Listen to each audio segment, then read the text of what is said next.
आपका स्वागत है और आज हमारे इस शो के खास मेहमान हैं सालखन मुर्मू। सालखन मुर्मू बिहार, बंगाल, उड़ीसा, असम समेत कई राज्यों में इनके संगठन है आदिवासी सिंगल अभियान। आदिवासी सिंगल अभियान के डीजी डायरेक्टर जनरल हैं और इस संगठन के ज़रिए अपनी राजनीतिक और सामाजिक लड़ाई लड़ते हैं। आज हमारे साथ हैं, कई सारे मुद्दे हैं झारखंड में, बल्कि झारखंड ही नहीं बल्कि देश के आदिवासियों के सामने तकरीबन 1 दर्जन मुद्दों पर इस वक्त वो लड़ रहे हैं और उनमें सबसे ख़ास है सरना धर्म कोड। तो शुरुआत वहीं से करेंगे, लेकिन बहुत सारी बातें इस कार्यक्रम के ज़रिए हम सालखन मुर्मू से करेंगे। आपका स्वागत है। जोहर। सालखन जी, सरना धर्म आपने एक बैच भी लगाया हुआ है। मेरा ये मूवमेंट आपका जो चल रहा है वो कभी आप कोलकाता चले जाते हैं, कभी आप रांची में सभाएं करते हैं, कभी दिल्ली में धरना पर बैठते हैं। क्या लगता है ये सरना धर्म कोड को लेकर जितनी लड़ाई और जितनी फोर्स लगे हुए हैं, यानी जितनी आवाम लगी हुई है, क्या ये लगता है कि आप मनवा पाएंगे? देखिए, 2011 की जनगणना में करीब 50 लाख आदिवासी एनी अदर कॉलम में सरना धर्म लिखा है। उसके बाद दूसरे नंबर में शायद सरी धर्म था, करीब 4 लाख।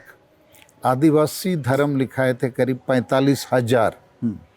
तो भारत देश में अभी पहली बार कुछ वर्षों से ये अनुभव हो रहा है कि आदिवासी जो हिंदू, मुसलमान, ईसाई नहीं हैं, उनको ये चिंता लगा कि हम प्रकृति पूजक जो आदिवासी हैं, यदि हमारा अलग कोई धार्मिक मान्यता सेंसस में कोड के रूप में नहीं मिलेगा तो एक तो खतरा ये है कि कोई ना कोई हमको हिंदू, मुसलमान, ईसाई बनाएगा, या फिर हमसे पूछा जाएगा आपका धर्म क्या है, तो हम क्या बताएंगे। तो लोगों के बीच में इसको लेकर जागरण बहुत तेज हुआ है। और जब भी 2021 की जनगणना अभी कोरोना के कारण से ये स्थगित है, होना है, तो मुझे लगता है खासकर ये जो सेंट्रल इंडिया और थोड़ा पूर्वी भारत, झारखंड, बंगाल, बिहार, उड़ीसा, असम, छत्तीसगढ़ और मध्य प्रदेश, इस क्षेत्र में जो संताल, मुंडा, उरांव, खड़िया, भूमिज, हो इत्यादि आदिवासी हैं, ये सरना धर्म के नाम से उस प्रकृति पूजक धर्म को नामकरण दिए हैं और ये लंबे समय से चल रहा है। तो इस समय मैं बहुत आशान्वित हूँ 1-2 कारण से कि लोगों में इस धर्म के जागरण को लेकर काफ़ी कॉन्शसनेस फैला है, बढ़ा है और आंदोलन विभिन्न तरीक़ों से चल रहा है। अनेक संगठन इसमें काम कर रहे हैं। दूसरा, 2011 में जैसे मैंने कहा बहुत लोग लिखाए हैं। तीसरा, अभी हम लोग आदिवासी सिंगल अभियान की तरफ से 5 प्रदेशों में जहां हम काम करते हैं आदिवासी सशक्तिकरण का, तो भुवनेश्वर में हम लोगों ने बड़ी रैली की 20 सितंबर को, उसके बाद कलकत्ता में किया 30 सितंबर को, अभी 18 अक्टूबर को रांची में किया, 4 नवंबर को हम आसाम गुवाहाटी में करने वाले हैं और 25 अक्टूबर को पटना में। तो ये जो लगातार हम कर रहे हैं, इसका प्रचार प्रसार बहुत हो रहा है और इसी के बीच में हमने एक रणनीति बनाई, सोची समझी कि माननीय द्रौपदी मुर्मू जी देश की महामहिम राष्ट्रपति बनी है, तो ये सर्वोच्च संवैधानिक पद है। उनके साथ 26 अगस्त 2022 को हमारी मुलाकात राष्ट्रपति भवन दिल्ली में हुई। उसके पहले भी मिलते रहे हैं, लेकिन इस बार एक राष्ट्रपति से मैं मुलाकात किया और उनको ये बात बताई कि धर्म का मामला हम आदिवासियों के लिए अस्तित्व का मामला है, पहचान का, हिस्सेदारी का और भविष्य का, और इस पर आपको सहयोग करना चाहिए। तो उन्होंने कहा ठीक है, हमारी तरफ से जितना होगा हम बिल्कुल सहयोग करेंगे, लेकिन इस विषय पर माननीय प्रधानमंत्री नरेंद्र मोदी जी से बात करना ज़रूरी है, उनको भी कन्विंस करने की ज़रूरत है। तो हमने कहा ज़रूर उनको भी करेंगे। तो इस बैकग्राउंड में और हमको रणनीति के रूप में ये समझना भी पड़ेगा कि सरना धर्म कोड को मान्यता कौन दे सकता है। भारत सरकार को ही देना है, ये तो विषय भारत सरकार का है। अब भारत सरकार का मतलब है कि प्रधानमंत्री, गृह मंत्री और राष्ट्रपति तो ये लोग कन्विंस होंगे तो कोई ना कोई इसका फल निकलेगा। तो गृह मंत्री से आपकी मुलाकात भी होनी है? नहीं, गृह मंत्री से अभी हम नहीं मिले हैं। होनी है? हाँ, होनी है जी। तो इस बीच में हमने सभाओं में माननीय राष्ट्रपति जी का फोटो, माननीय प्रधानमंत्री जी का भी फोटो दिखाया, चूँकि हम संदेश भी देना चाहते हैं जनता को भी, देश को भी, भारत सरकार को भी, कि हमें अब राष्ट्रपति द्रौपदी मुर्मू जी से ऊपर तो और कोई है नहीं, और वो हमारे बीच में से हैं। वो नहीं समझेंगी हमारी धर्म की बात, भाषा की बात, भाषा की बात, हम जाएंगे कहाँ। तो ये जो रांची का हमारा प्रदर्शन हुआ काफ़ी सफल था, और उसके बाद द्रौपदी जी तो से शायद आप प्रधानमंत्री, राष्ट्रपति, गृह मंत्री की तस्वीर लगा रहे हैं आप, इसीलिए लोग कहने लगे हैं कि आप बीजेपी में जाएंगे। हाँ, वो बोल सकते हैं, लेकिन उद्देश्य हमारा ये है हाँ। कि जिनको सुनना है, समझना है, हाँ। उनके तक मैसेज जाना चाहिए जी। कि हम जो ये धर्म की मांग कर रहे हैं, सभा कर रहे हैं, धरना कर रहे हैं, आप लोगों को इस पर विचार करना चाहिए। और अच्छा, ये बीजेपी में जाने की बात कितनी सच है? नहीं, वो तो बात की बात है, अभी मतलब संभावना है? क्यों नहीं। हमारा ऐसा मानना है कि सरना धर्म कोड की मान्यता जो है पूरे भारत के आदिवासियों के अस्तित्व का बहुत बड़ा मामला है। अगर मान लिया भारत सरकार ने दे दिया तो क्या आप बीजेपी को स्वीकार कर लेंगे? बिल्कुल। BJP में? चूंकि आप उनके पुराने हाँ, मैं बीजेपी से ही 2 बार सांसद रह चुका हूँ जी। और अभी भी मेरे लिए, जैसे मैं ये विषय को थोड़ा आपने जो इधर लाया है, नहीं, मैं थोड़ा, मुझे लगा कि ये नहीं ठीक है, मैं उस पर थोड़ा अपना जवाब दूंगा कि जैसे अभी झारखंड, उड़ीसा और बंगाल, ये 3 राज्य सरकारों ने कुर्मी महतो के सवाल को लिखकर अनुशंसा किया कि इनको एसटी बनाया जाए। तो जैसे ही कुर्मी महतो एसटी बनेगा या कोई भी बड़ी दूसरी जाति एसटी बनेगा, तो एसटी को तो नुकसान होना ही होना है, बल्कि ये हमारे लिए मौत का कुआं की तरह है। तो ये तीनों पार्टी क्यों लिखकर भेजे हैं? इसलिए कि इनको कुर्मी महतो का वोट चाहिए। तो उनके वोट के लिए, अपनी राजनीति चमकाने के लिए आप आदिवासियों के साथ एक बहुत बड़ा धोखेबाजी का काम कर रहे हैं। अच्छा, मारने का कुर्मी काम महतो कर के रहे हैं। मसले पर भी आएंगे, ये भी एक बड़ा मसला है और खासकर बिहार, झारखंड, बंगाल, उड़ीसा के लिए तो खास मसला है।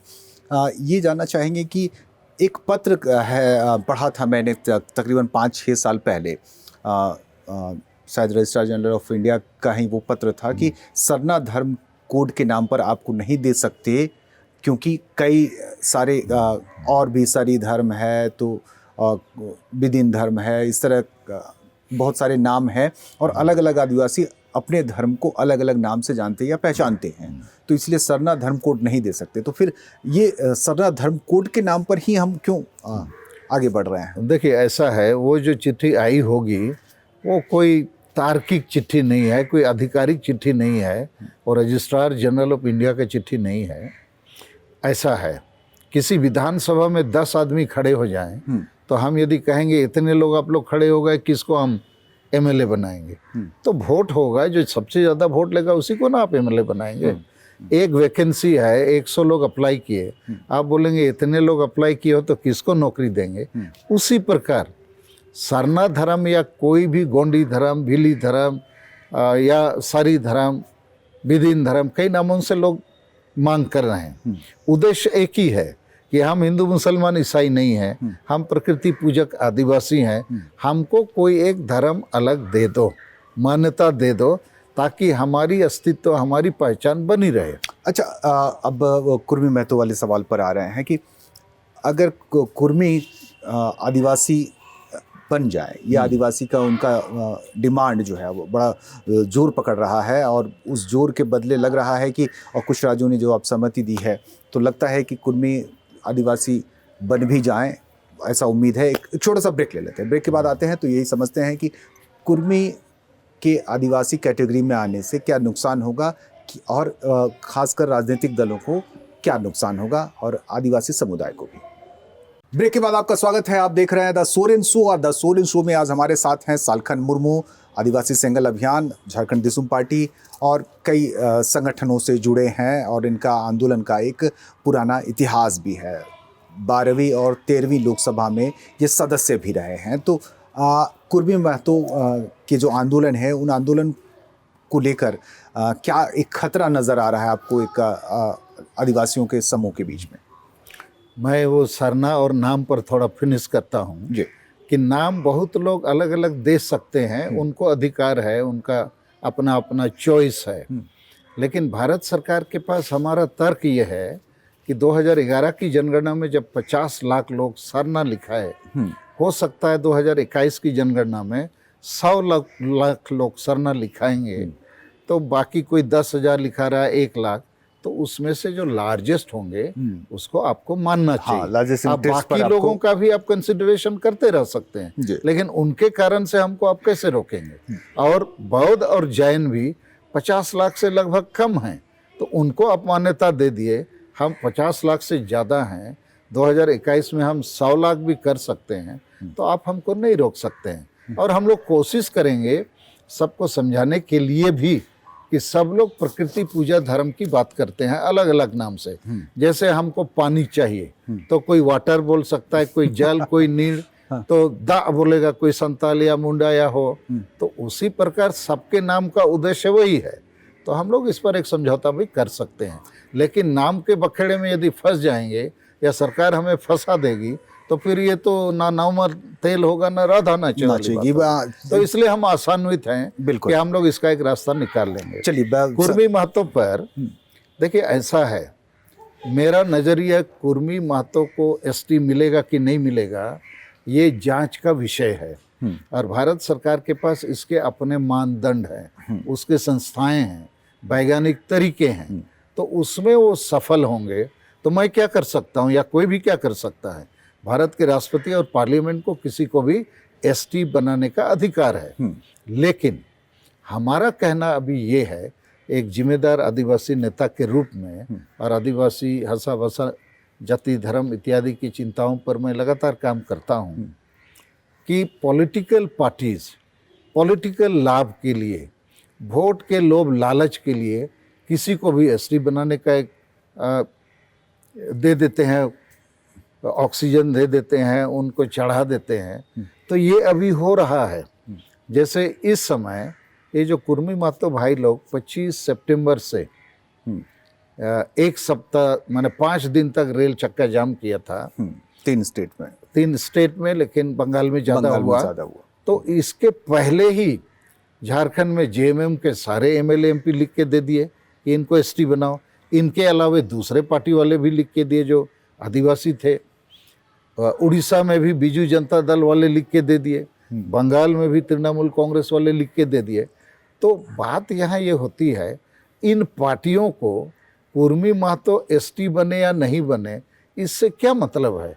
इनको मतलब है वोट से, कि इनका वोट भी मिल जाए, इसको एसटी बनाने का एक प्रकार से हम झांसा दे देते हैं, शगुफा छोड़ देते हैं। तो ऐसा करने से ये तीनों पॉलिटिकल पार्टीज या और भी कोई पॉलिटिकल पार्टी केवल पॉलिटिकल कंसिडरेशन से, एक तर्क यह भी है कि अगर कुर्मी आदिवासी बन जाते हैं, सपोज करिए, तो आदिवासियों की संख्या या प्रतिशत 50 के करीब, अभी जो 26% है, तो वो 50% से भी ऊपर हो जाएंगे, तो आरक्षण की सीमा भी बढ़ जाएगी।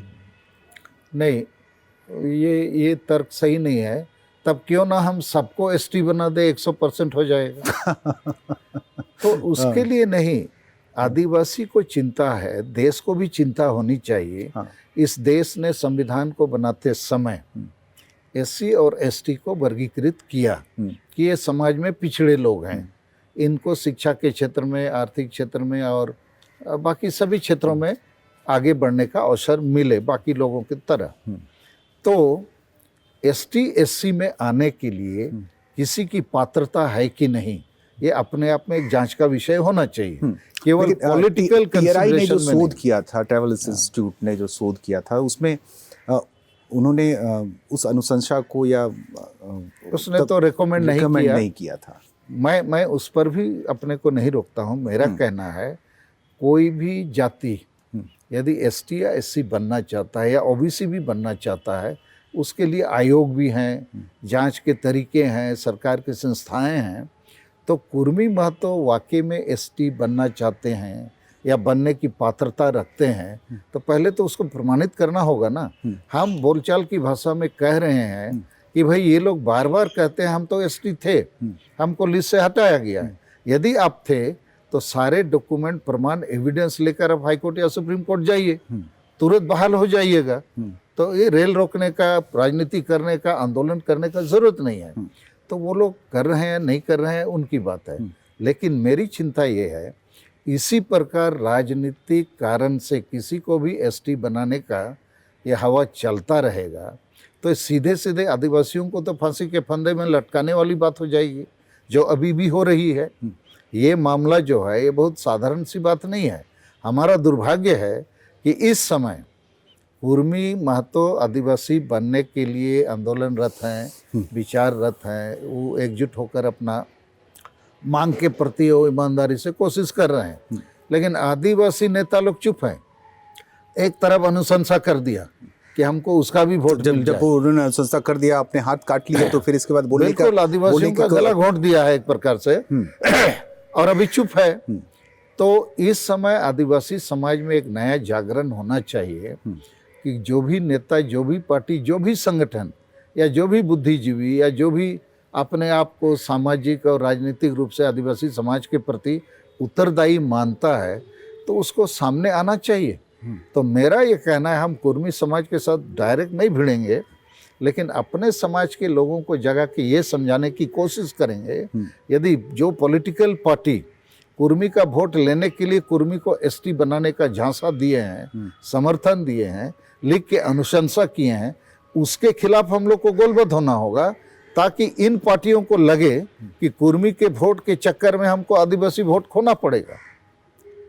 अच्छा, अभी तो इनको लग रहा है ना पॉलिटिकल पार्टीज को आदिवासी का वोट तो मेरे आपको पास लगता है। नहीं है कि झारखंड में एक मुद्दा सॉल्व होता नहीं है, एक डिमांड पूरी होती नहीं है कि दूसरा मुद्दा जन्म ले लेता है?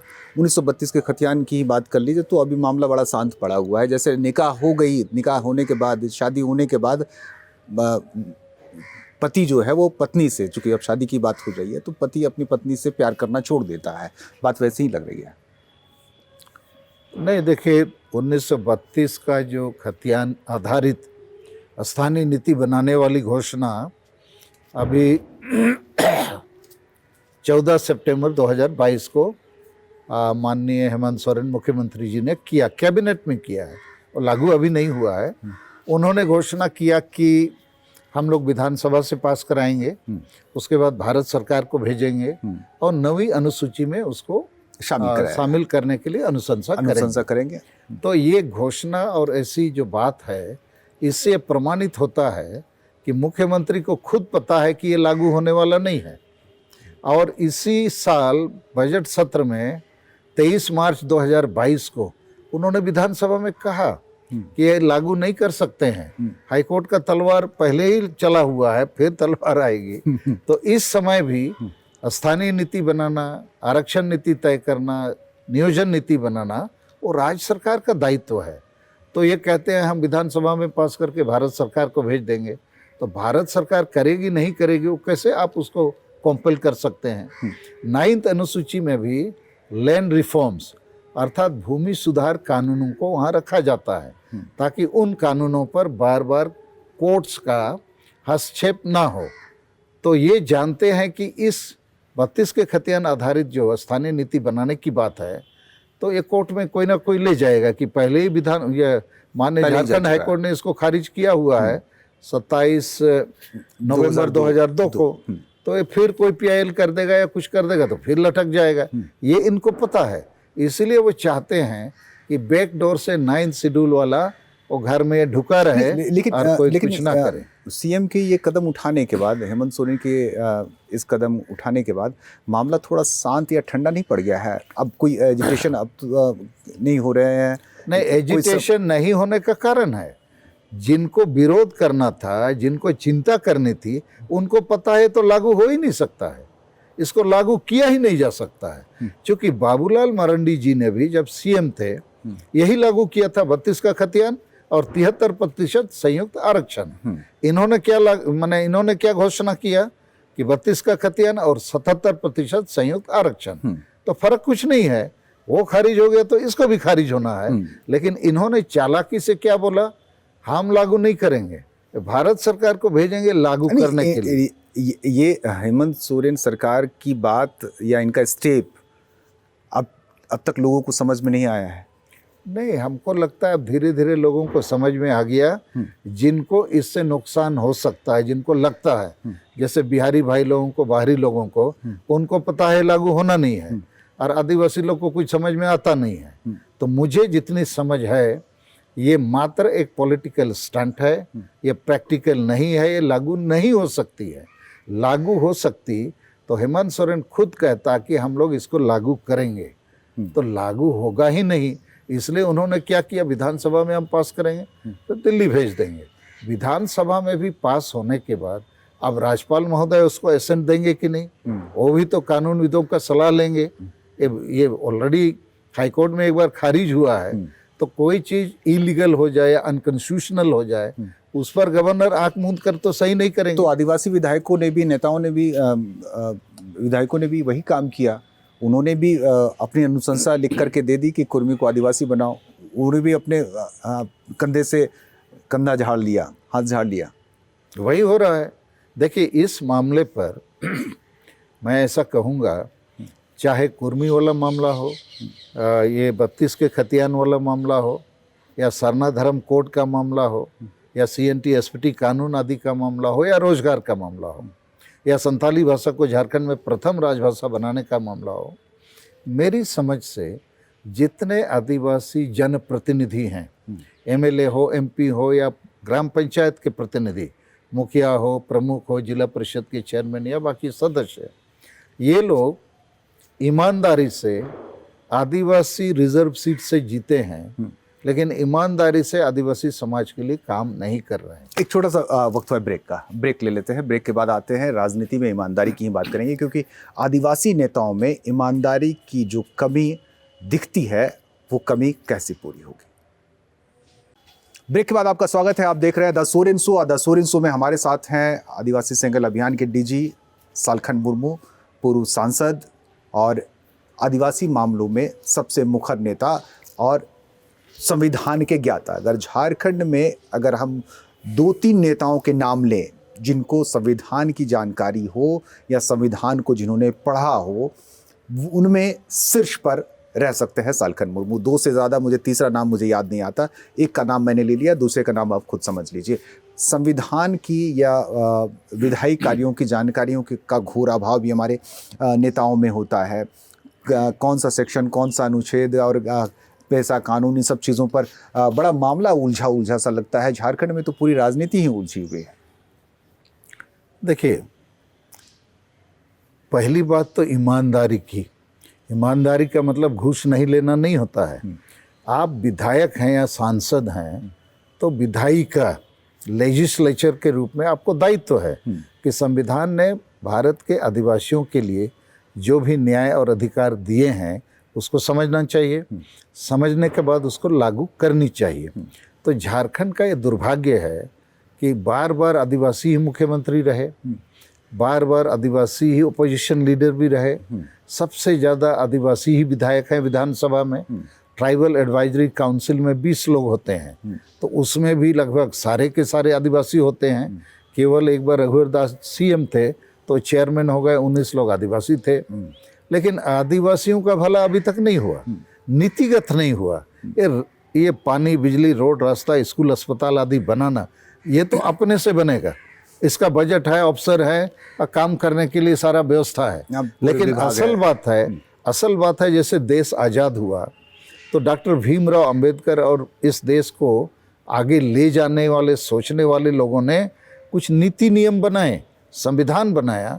तो झारखंड राज्य बनने के बाद शहीदों का जो सपना था, अबो अधिसमरे अबो अराज, तो ये कैसे स्थापित होगा? नीतियों से स्थापित होगा। तो पहली बात तो यहाँ एक आदिवासी भाषा को राजभाषा का दर्जा मिलना चाहिए। जैसे बंगाल में बंगाली भाषा है, उड़ीसा में उड़िया है, तो झारखंड में संताली भाषा प्रथम आदिवासी भाषा है देश में, जिसको संविधान का मान्यता है, 8th शेड्यूल में राष्ट्रीय मान्यता। और झारखंड में भी सबसे ज़्यादा आदिवासी भाषाभाषी संताली हैं। संताली भाषा को अन्य लोग भी समझते हैं, इसको हम लिंक लैंग्वेज या लिंगुआ फ्रैंका भी बोल सकते हैं। हाँ, अब संताली के उसी परिवार की भाषा है। मुंडा, मुंडा है, वो है, भूमिज है, महली है, बिरहोर है जी। तो इसको यहाँ प्रथम राजभाषा बनाया जा सकता है, लेकिन ये कुछ करते नहीं है। दूसरा, उसी प्रकार सरना धर्म कोड का बात, ये जो हेमंत सोरेन साहब ने 11 नवंबर 2000 साल को विशेष सत्र बुलाकर पास तो किया, लेकिन पास किया सरना आदिवासी धर्म कोड, पास करने के बाद बिना राज्यपाल के दस्तखत और सहमति के भेज दिया दिल्ली। फिर हमको याद है तारीख 26 सितंबर 2021 को पेपर में पूरा प्रचारित हुआ कि सर्वदलीय टीम दिल्ली जाएगी, अमित शाह से मिलेगी और जातीय जनगणना पर बात करेगी, साथ में सरना धर्म कोड की मान्यता पर भी बात होगी। लेकिन सरना धर्म कोड की मान्यता पर बात हुई नहीं।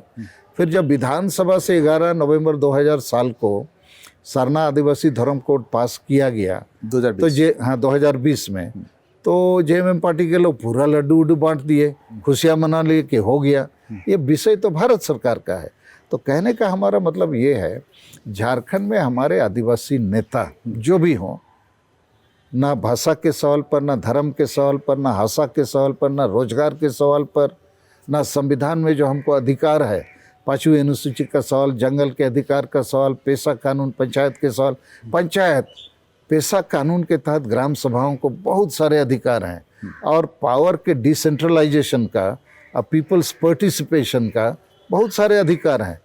कोई सरकार पेशा को फाइनेंशियल अधिकार, एडमिनिस्ट्रेटिव अधिकार। क्या इसकी एक बड़ी वजह यह नहीं है कि आदिवासी नेता एकजुट नहीं है? आंदोलन करने वाले स्पेशली जो दल में हैं, वो तो उनकी मजबूरी है कि वो दल के साथ बंधे हुए हैं, लेकिन जो दल के साथ नहीं है, अलग अलग इतने सारे संगठन निकल कर आ गए हैं कि लगता नहीं कि अब कोई आंदोलन में दम दिखाई नहीं देता। नहीं, उसके कारण शायद ऐसे हैं, एक तो जितने सामाजिक संगठन हैं जो आंदोलन करते रहते हैं, उनके आंदोलन में पॉलिटिकल लीडर टारगेट में नहीं रहते हैं। मैं थोड़ा आपको उदाहरण देना चाहता हूँ। जैसे जिंदल मित्तल या कोई टाटा अंबानी आदि कहीं कारखाना या खदान बनाना चाहता है, तो लोग उसके खिलाफ लग जाते हैं। साहब जुड़ गया कि चलो जिंदल के खिलाफ, मित्तल के खिलाफ, अदानी के खिलाफ। लेकिन जिंदल, मित्तल, अदानी अपने से थोड़ी आते हैं यहाँ, उसको तो सरकार लाती है ना। सरकार उसको लाती है, उसके साथ एमओयू करती है, उसके बाद डीसी एसपी को बोला जाता है इस जिला में एक कंपनी आएगी, उसका जमीन अधिग्रहण और बाकी काम में आपको सहयोग देना है। तो लोग उस अदानी, जिंदल, मित्तल के खिलाफ लड़ते रहते हैं, जेल भी जाते हैं, लाठी भी खाते हैं, केस भी हो जाता है। लेकिन सरकार ने उसको लाया है तो सरकार के खिलाफ ये कुछ नहीं करते हैं। अभी जैसे कुर्मी महतो वाला मामला, ये कुर्मी महतो वाला मामला अब आग पकड़ रहा है आदिवासी समाज में भी। ये गड़बड़ होगा, ये लोग बन गए तो हमारा तो खात्मा होगा।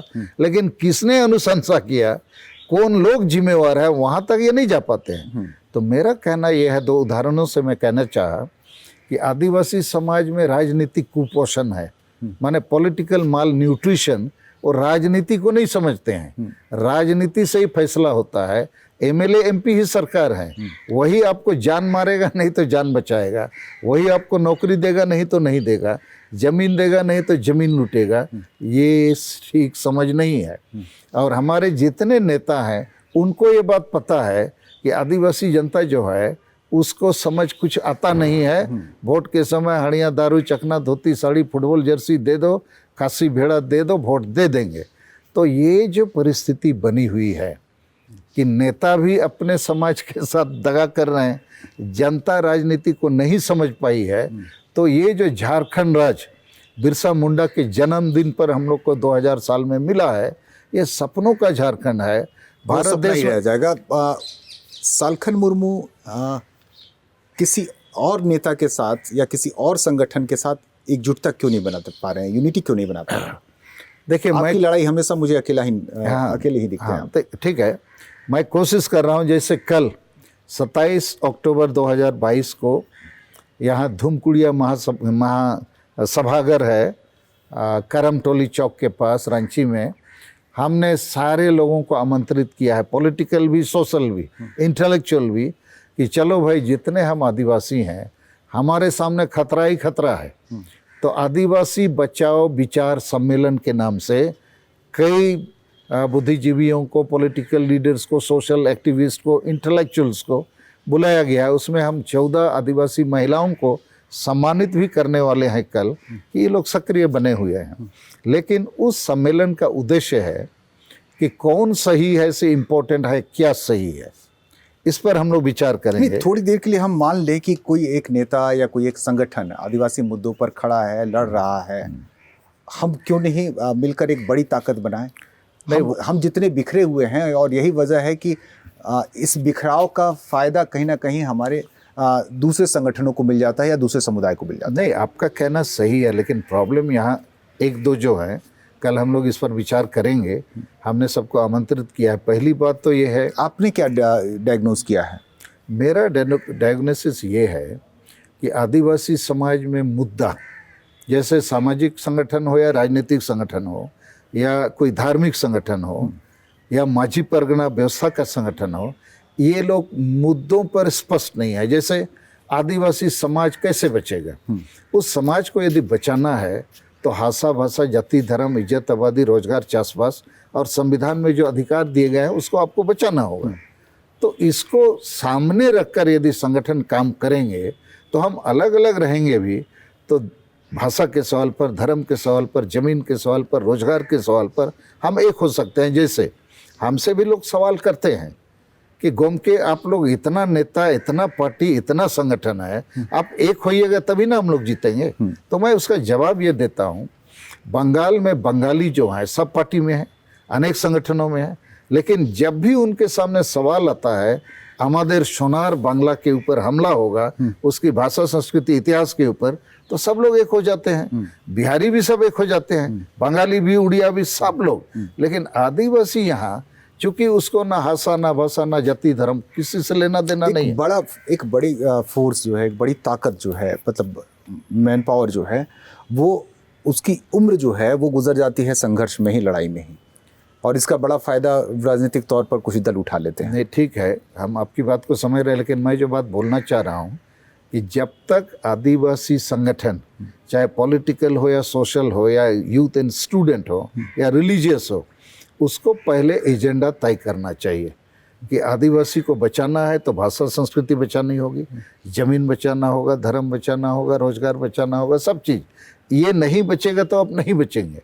तो जब एजेंडा हमारा एक होगा तब फिर हम अलग अलग संगठन में रहकर भी उस एजेंडा के कारण से एकजुट होकर एक बड़ा आंदोलन खड़ा कर सकते हैं। क्या ऐसा नहीं है कि ट्राइबल लीडर्स को अपना आइडेंटिटी क्राइसिस होता है? नहीं, वो होता है, हो सकता है, हर और इसी यही वजह है कि हम इतने बटे हुए हैं, इतने कटे हुए। नहीं, मुझे जैसे मैंने उदाहरण दिया, बंगाली लोग भी बटा हुआ है भाई, लेकिन जब बंगाल पर हमला होगा, उसकी भाषा संस्कृति पर हमला होगा, इतिहास पर हमला होगा, बंगाली गौरव पर हमला होगा, तो सब एक हो जाते हैं। हम क्यों एक नहीं होंगे? अभी जैसे एक कुर्मी महतो का ही सवाल ले लीजिए कि कुर्मी महतो यदि आदिवासी बन जाएंगे, निश्चित बात है आदिवासी का सब चीज़ लूट जाएगा, सब चीज़ लूट जाएगा। तो खतरे का जब घंटी बज गया है तो आदिवासी को एकजुट होना चाहिए कि नहीं? पार्टी अपनी जगह है, समाज अपनी जगह है, संगठन अपनी जगह। कहाँ एकजुट हो रहे हैं? नहीं हो रहा है, इसीलिए एक पार्टी बनाई थी कुछ पूर्व विधायकों ने मिलकर के, खतियानदारी पार्टी, झारखंड खतियानदारी पार्टी। वो भी बस एक दो दिन उसका चेहरा और शक्ल नज़र आया, फिर वो अपने अपने रास्ते हो लिए। नहीं, वो उस प्रकार की चीज़ें होती है, लेकिन मूल रूप से मैं ये जो कहना चाहता हूँ, झारखंड और बृहद झारखंड या पूरे देश में ही आदिवासी को एक बात समझना चाहिए, उसका भाषा भाषा, जाति, धर्म ये सब नहीं बचेगा तो नहीं बचेगा। तो उसको बचाने के लिए आपको एक पार्टी में होने की जरूरत नहीं है, आपको मुद्दों के लिए, एजेंडा के लिए एक होना चाहिए। एजेंडा यदि एक होगा तो आप एक होंगे ना। जैसे हम लोग लाखों लोग, करोड़ों आदिवासी झारखंड में हैं, तो सब लोग का यदि एक ही प्रकार का चिंता होगा कि कुर्मी महतो आदिवासी बनेगा तो हमारा सत्यानाश होना है, तो अपने आप वो एकजुट हो जाएंगे ना आंदोलन में। उसी प्रकार CNT SPT कानून के रहने के बावजूद सब जमीन आदिवासी का लूटा जाएगा तो कल को कहाँ रहेगा वो? जंगल कट के साफ हो जाएगा, कल कहाँ रहेगा वो? नौकरी सब बाहर वाले ले लेंगे, तो पढ़ लिख के क्या करना है उसको? पत्ता दातुन लकड़ी ही बेचना है। तो ये एजेंडा सबसे इम्पोर्टेंट है। एजेंडा का मतलब होता है सपना, कि झारखंड के आदिवासियों का कोई सपना है कि नहीं।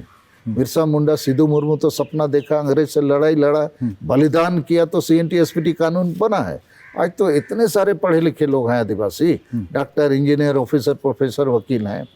तो ये सपना नहीं है, आदिवासी गौरव की बात नहीं है, उसके लिए उनके पास समय नहीं है, इच्छा नहीं या है, चिंतन ही नहीं है वहाँ तक। चिंतन नहीं है, आप कह सकते हैं। चलिए एक ब्रेक ले लेते हैं छोटा सा। छोटे से ब्रेक के बाद आते हैं तो राजनीतिक मकसद और इनके सामाजिक आंदोलन से हम परिचित होंगे। ब्रेक के बाद आपका स्वागत है। आप देख रहे हैं द सूर्यन शो और द सूर्यन शो के अब हम इस आखिरी पड़ाव पे पहुंच चुके हैं और हमारे साथ जो आज खास मेहमान हैं सालखन मुर्मू जी, उनसे हम उनके राजनीतिक मकसद, राजनीतिक अब उनकी क्या योजना है, इस पर बात करेंगे और उनके संगठन आदिवासी सिंगल अभियान से भी थोड़े रूबरू होंगे।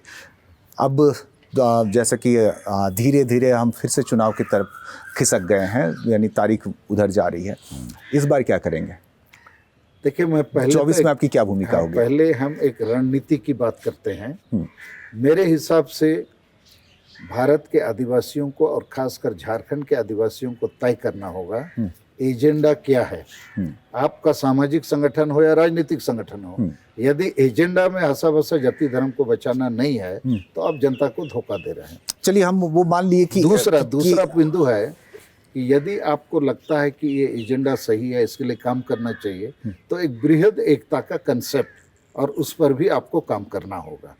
और तीसरा है, यदि आप ज़्यादा लोगों को जोड़ना चाहते हैं तो मेरा अनुभव ये है, आदिवासी स्वशासन व्यवस्था जो है, ट्राइबल सेल्फ रूल सिस्टम, उसमें डेमोक्रेसी नहीं है, संविधान कानून मानवाधिकार लागू नहीं है। गांव में जो माझी बाबा या जिसको हम ट्राइबल चिपटेन बोलेंगे, वो सबकी सहमति से नहीं बनता है, वंशानुगत बनता है।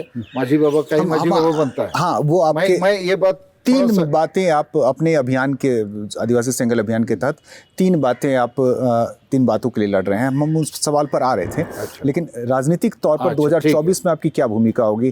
क्योंकि 2003 के बाद या 2000 क्या मतलब 98 में आप पहली बार सांसद बने थे, तो फिर इसके बाद एक बड़ा गैप हो गया है।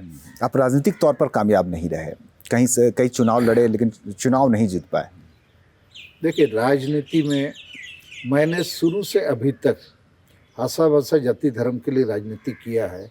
एमएलए एमपी बनना और लक का भी बात है, परिस्थितियों की भी बात है, पार्टी की भी बात है। पार्टी की भी बात है। तो हमेशा मैं चाहे एमएलए एमपी रहा हूँ नहीं रहा हूँ, इसके लिए लड़ता रहा हूँ। तो अभी भी मैं सरना धर्म कोड की लड़ाई को बहुत इम्पोर्टेंट लड़ाई मानता हूँ। संताली झारखंड में राजभाषा बने, इसको इम्पोर्टेंट मानता हूँ। असम के आदिवासी को एसटी का दर्जा मिले, इम्पोर्टेंट है। उसी प्रकार आदिवासी स्वशासन व्यवस्था में सुधार हो, ये भी इम्पोर्टेंट एजेंडा है।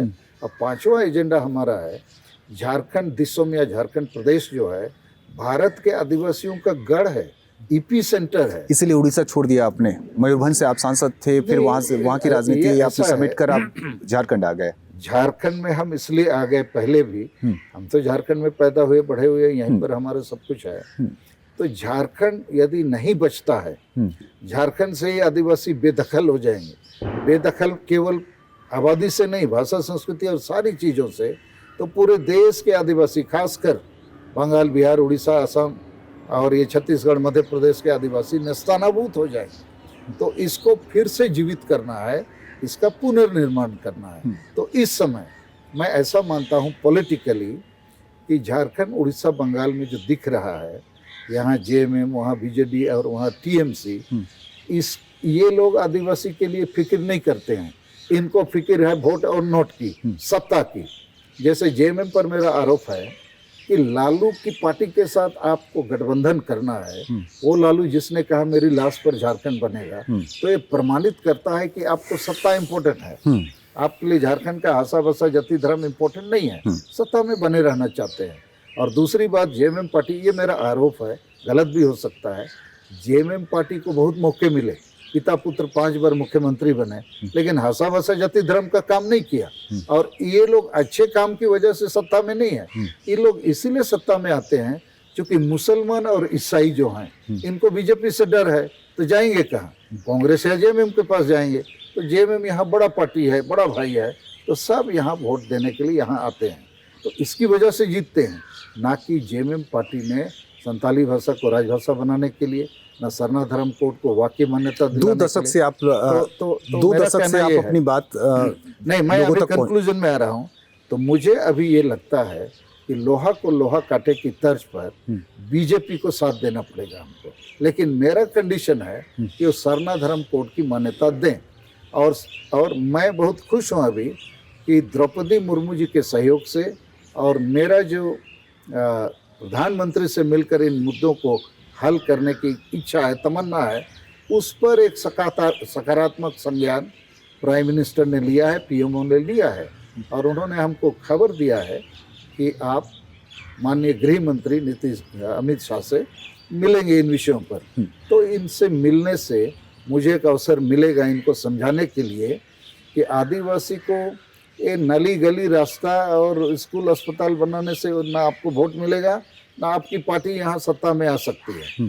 उनको सरना धर्म कोड देना होगा, संताली भाषा को झारखंड में राजभाषा बनाना होगा, असम के आदिवासी को एसटी का दर्जा देना होगा, माझी परगना व्यवस्था में सुधार लाने के लिए आपको कानून और संविधान के तहत पहल करनी होगी, और झारखंड को फिर से सपनों का अबुआ दिसम अबुआ राज बनाना होगा।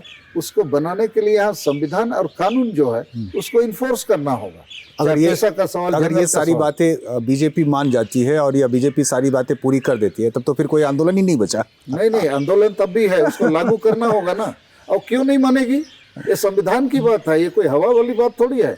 अच्छा, 20 साल के से अनुच्छेद नहीं, आपके सवाल पर मैं थोड़ा जवाब देना चाहूंगा। अरे हम धर्म की मांग कर रहे हैं, संविधान के अनुच्छेद 25 में मौलिक अधिकार है। आपने जैन और बुद्ध को दिया, हमको क्यों नहीं देंगे?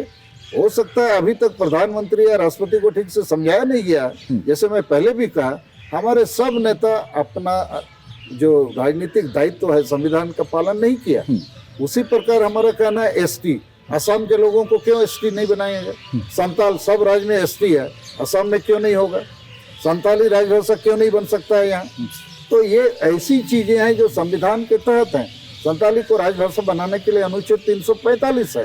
भारत सरकार ने लिख के हमको गृह मंत्रालय की तरफ से चिट्ठी दिया है कि झारखंड में ये बन सकता है, केवल विधानसभा में प्रस्ताव पास करना है। तो सारी चीजें संभव है। और मैं माननीय प्रधानमंत्री नरेंद्र मोदी, माननीय गृह मंत्री अमित शाह, माननीय राष्ट्रपति द्रौपदी मुर्मू को यदि समझा पाऊंगा तो उनको राजनीतिक लाभ मिलेगा, हमको आदिवासी का लाभ मिलेगा, तो दोनों विन विन सिचुएशन हो जाएगा। तो इसमें क्या नुकसान है? हाँ, वही मैं कह रहा हूँ कि 2 दशक से आप सामाजिक जागृति के लिए, समाज की कुछ बुराइयों को दूर करने के लिए, ख़त्म करने के लिए आप आंदोलन चला रहे हैं, जिसको आपने तत्काल कुछ वर्षों पहले नाम दिया आदिवासी सेंगल अभियान का। हड़िया दारू छोड़ना है, उसकी जगह हड़िया दारू का धार्मिक इस्तेमाल भी की जगह सादा पानी, इस तरह की कुछ क्रांतिकारी चीज़ें आपने लाई है, जिसको आधे लोग एक्सेप्ट करते हैं, आधे लोग उसका विरोध करते हैं। नहीं, इसमें ऐसा है कि आदिवासी स्वशासन व्यवस्था जो है, हम लोग 5 राज्य के करीब 50 जिलों के 250 प्रखंडों में अभी काम कर रहे हैं। और आदिवासी सेंगल अभियान 20-25 साल से काम कर रहा है, अलग अलग नाम से भी, लेकिन मैं उसका अगुआ रहा हूँ। तो मैंने अपने जीवन में महसूस किया, खासकर 2-3 साल पहले, कि झारखंड राज्य बन के भी आदिवासी को कोई फायदा नहीं, संताली भाषा 8वीं अनुसूची में आने के बाद भी आदिवासी को कोई फायदा नहीं, पेशा कानून होने के बाद भी आदिवासी को कोई फायदा नहीं। तो क्या हो रहा है, क्यों ऐसा है? तो मैंने जो देखा, और भारत देश में जो व्यवस्था है, 3 ही उपाय से किसी को भी एक बड़ी उपलब्धि मिल सकती है। पहला उपाय तो जनप्रतिनिधि, यदि आपके एमएलए एमपी आदिवासी के असेंबली और पार्लियामेंट में ठीक से अपनी बातों को रखेंगे, या बाकी और भी प्लेटफॉर्म में, तो कोई ना कोई निदान निकलेगा। दूसरा उपाय है हाईकोर्ट या सुप्रीम कोर्ट यदि आपके पक्ष में फैसला देगा। और तीसरा उपाय है जन आंदोलन, जनशक्ति और जन आंदोलन। तो 5 राज्य में लगभग 5 लाख संताल आदिवासी गांव हैं, मान लीजिए। तो 5 लाख गांव में तो करोड़ों आदिवासी है, लेकिन कोई भी आदिवासी गांव में ना धर्म मान्यता का चर्चा है, ना भाषा मान्यता का, ना डोमिसाइल, ना आरक्षण, ना रिजर्वेशन। कुछ गांव के लोगों को नहीं पता है एमएलए एमपी का क्या ड्यूटी है, वो भी नहीं पता है। क्यों नहीं पता है? तो गांव में जो सोशल इंजन है, माझी बाबा है, जो विलेज हेड है या कैप्टन है, उसको कुछ पता नहीं है। क्यों? वो वंश परंपरागत बना हुआ है और इसीलिए अधिकांश अनपढ़ लोग हैं, पियक्कड़ लोग हैं, संविधान कानून कुछ नहीं जानते हैं। तो उसी के अंडर में पूरे गांव के लोग हैं और वो चीज़ जो है डेमोक्रेटिकली या जनतांत्रिक रूप से उसका चयन नहीं होता है। गांव के सारे लोग मिल बैठ के उसको नहीं बनाते हैं। वो माझी बाबा का बेटा ही माझी बाबा बनता है, माने वंशानुगत है। इसके चलते गांव में पढ़े लिखे लोग हैं लेकिन वो लोग कुछ बोल नहीं पाते हैं, क्योंकि उनको माझी बाबा का ब्लेसिंग या आशीर्वाद, बच्चा जन्म लेगा, शादी होगा, श्राद्ध होगा, पूजा पाठ आदि ये पर्व त्यौहार में चाहिए होता है। तो गधा को भी बाप बोलने वाली स्थिति में वो फंसे हुए हैं। तो गांव में जब तक गांव का सोशल इंजन वही मताल रहेगा तो डब्बा का क्या हाल होगा। दूसरा, ये जो सोशल इंजन माझी बाबा हैं, किसी को भी दंडित करते हैं, डांडोम बोलते हैं हम लोग, और डांडोम पैसा 1 लाख हो 2 लाख हो, दारू पीते हैं, मस्ती करते हैं, किसी का भी सामाजिक बहिष्कार करते हैं, किसी का भी, और किसी को भी डाइन बना देते हैं। तो ये सब काम जो है गैर कानूनी या क्रिमिनल है। तो मेरा कहना यह विरोधाभास नहीं है, अब विरोधाभास नहीं है कि एक तरफ आप सभ्यता, संस्कृति और परंपरा के पक्षधर हैं, वही उसी आधार पर आप अपने धार्मिक और मौलिक अधिकार और इन सब की लड़ाई लड़ रहे हैं, और दूसरी तरफ आप उन्हीं परंपराओं को खत्म करने की या बदलने की बात कर रहे हैं। हाँ बिल्कुल, सती प्रथा भी हिंदू समाज में परंपरा था। 200 साल पहले तक हिंदू समाज में पुरुष मर जाए तो उसकी पत्नी को जिंदा आग में झोंका जाता था, वो भी परंपरा था। लेकिन राजा राम मोहन रॉय को लगा ये गलत है। आखिर गलत परंपरा के खिलाफ उन्होंने आवाज उठाया, समाज ने उसको बहिष्कृत किया। लेकिन अंग्रेजों की हुकूमत थी, उनको समझ में आया और 1829 में कानून बनाया, कोई ऐसा नहीं कर सकता है। तो हमारी परंपरा के नाम से कोई माझी बाबा मनमर्जी करेगा, तानाशाही करेगा, ये गलत है।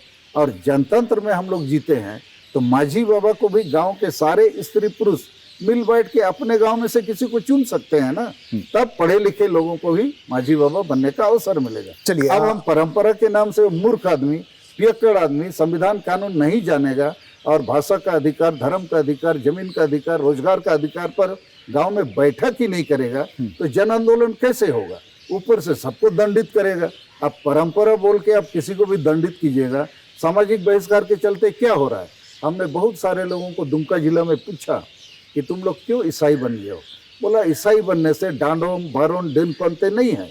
वो संताल लोग के साथ रहने से कब जो डांडोम करेगा, बारोन या बाढ़ करेगा, डाइन बनाएगा, तो हमको लगता है ये सब क्राइम है।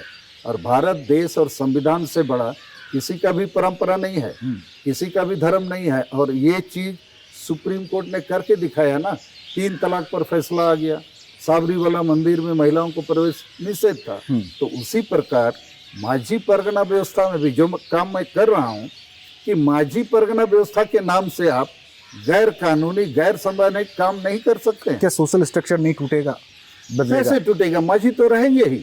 हम स्ट्रक्चर नहीं तोड़ रहे हैं, हम स्ट्रक्चर में रिफॉर्म कर रहे हैं कि गांव में गांव का एक माझी रहेगा ही, नायके भी रहेगा और जो जोग माझी या पारानी सब रहेंगे। ये अलग सवाल है कि उसका भविष्य क्या होगा इस बदलाव के बाद। एक बड़ा इंटरेस्टिंग आखिरी सवाल है मेरा, बड़ा इंटरेस्टिंग है कि आपके संगठन में आप डीजी हैं, सुपरिटेंडेंट हैं, कमांडेंट हैं, लगता है कि एक फ़ौज की तरह स्ट्रक्चर है। अमूमन ये होता है कि ये जिला प्रमुख है या जिला अध्यक्ष है, प्रखंड अध्यक्ष है। ये ख्याल और इस कॉन्सेप्ट के पीछे आपकी सोच क्या है? देखिए, हमारा भी संगठन बाकी लोगों की तरह ही है, लेकिन हमारे संगठन में कुछ विशिष्टता है कि नेता, नीति, रणनीति, कार्यक्रम, टारगेट, ये सारे चीज़ स्पष्ट हैं। हम लोग एक लक्ष्य के लिए काम कर रहे हैं कि भाषा भाषा जाति धर्म को बचाना है। नहीं, नाम के पीछे क्या आपकी क्या सोच है, क्या तर्क है? कौन सा नाम? मतलब सुपरिटेंडेंट है? नहीं, ऐसा कुछ नाम नहीं है।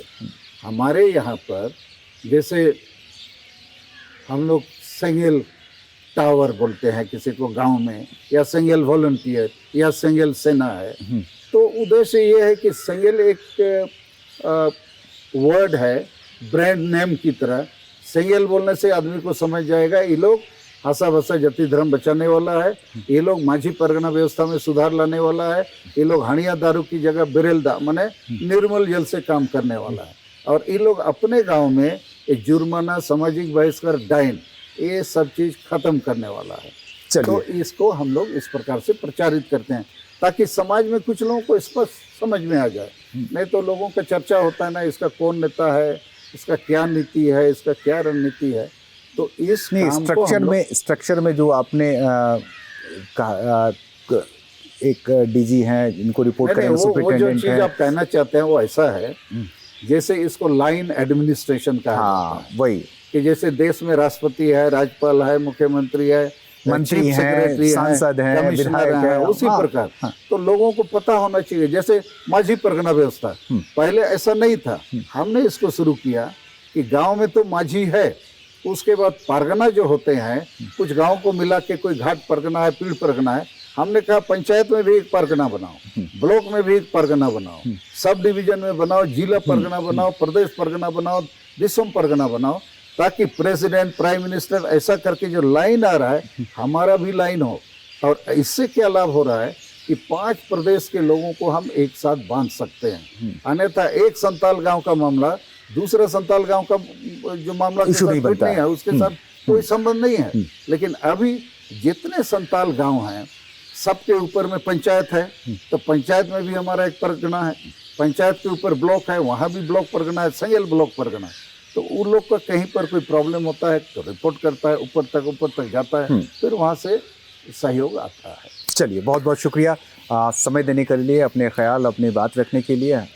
और हम तकरीबन इस 1 घंटे के बातचीत में समझ गए होंगे कि एक बड़ा अभियान जो पारंपरिक चीज़ों के अंदर जो चीज़ें बुरी हैं या जिन्हें बदल जाना चाहिए, उन पर एक अभियान, सेंगेल अभियान के प्रमुख हैं, अगुआ हैं सालखन मुर्मू, जो हमारे साथ इस शो में मौजूद थे। तो अगली बार हम किसी खास मेहमान के साथ फिर मिलेंगे, और तब तक के लिए दीजिए इजाज़त। नमस्कार।